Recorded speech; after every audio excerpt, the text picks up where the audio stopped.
Hello today. Lisa R. Gray here today, and I'm here to talk with you as a mother of a CSA, a child of sexual abuse. And I'm here today to inform, to enlighten, and to encourage you to look for the signs, to be aware, and not to find yourself in the same position that I found myself in.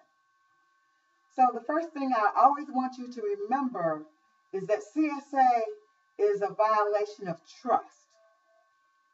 It's simply a violation of trust. There's some people around your child that you trust and they don't deserve your trust. So we're talking about family members. We're talking about people in the community, someone who has access to your child, whether that be a mother, a father, a sister, a brother, an uncle, a grandfather, a church leader, a coach, and in the church, because that was our experience. The musician at the church, who was my husband, my daughter's stepfather, is the one that molested her. And he is in prison, even as we speak, for 15 to 40 years for that violation. So we're here today to talk to you again. We want to inform you.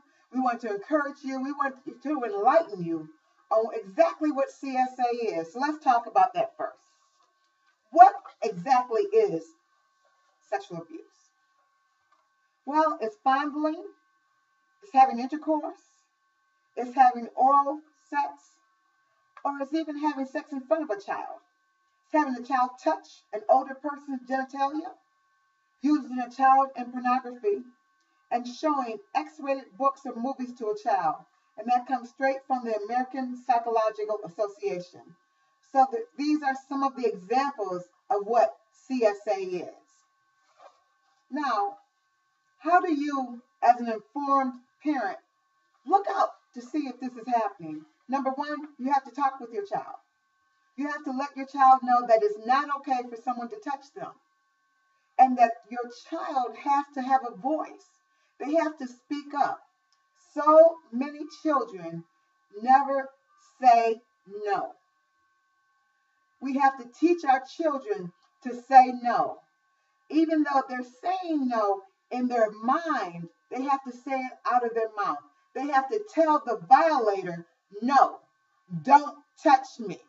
We are going to have to start teaching our children to say no, even though they don't desire the touch, even though they didn't ask for the touch, and even though they don't want it.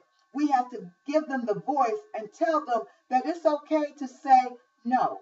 And not only is it okay, but it's imperative that they say no. Now, what are some of the behavioral and emotional signs that you as a parent can look for? Well, some children will have anxiety. Some will be depressed. Some children will start having sleep disturbances, nightmares, and even night terrors. Some children will start having a change in their eating habits. Their moods start to change. They start to become very angry and aggressive. They may become rebellious. Yes, people, rebellion can be a sign of CSA. There might be a change in their attitude towards school, their academic performance, or they may start having unexplained health problems like headaches, stomach aches. You may see poor self-esteem in your child. You may start to see self-mutilation where they start to hurt themselves. You might start seeing them becoming sexualized before their time. These are some of the behavioral and emotional signs that you can look for in your child. Again, we just wanted to come today to let you know we're here. We're out here to talk about this because we're no longer going to sit idly by and let people continue to abuse our child. We're not going to do it. We're going to do everything that we possibly can.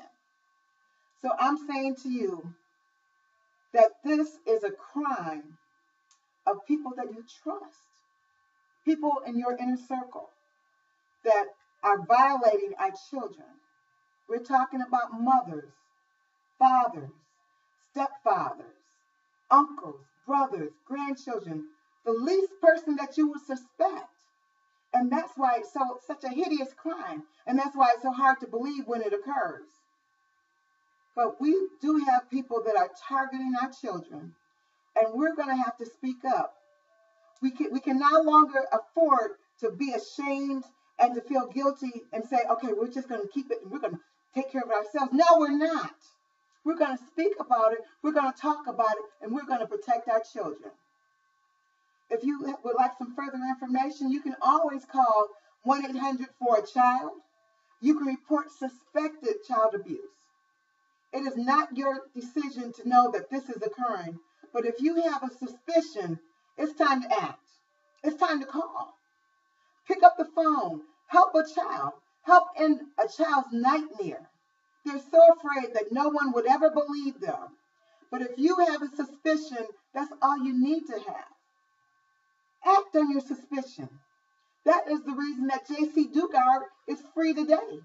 Because someone acted on their suspicion. They did not have confirmation, and you're not required to have confirmation. The only thing that you're required to do is to look out for our children. Look out for your child. If you'd like some further information, you can contact us. We're on Facebook at They Don't Tell, and you can contact me through our website, lisargray.com. You can email me if you prefer. Our email is kidsdon'ttell@gmail.com. That's kids, K-I-D-S, don't tell @gmail.com. Thank you, and until next time, remember, hold your head up high, because you have nothing to be ashamed of.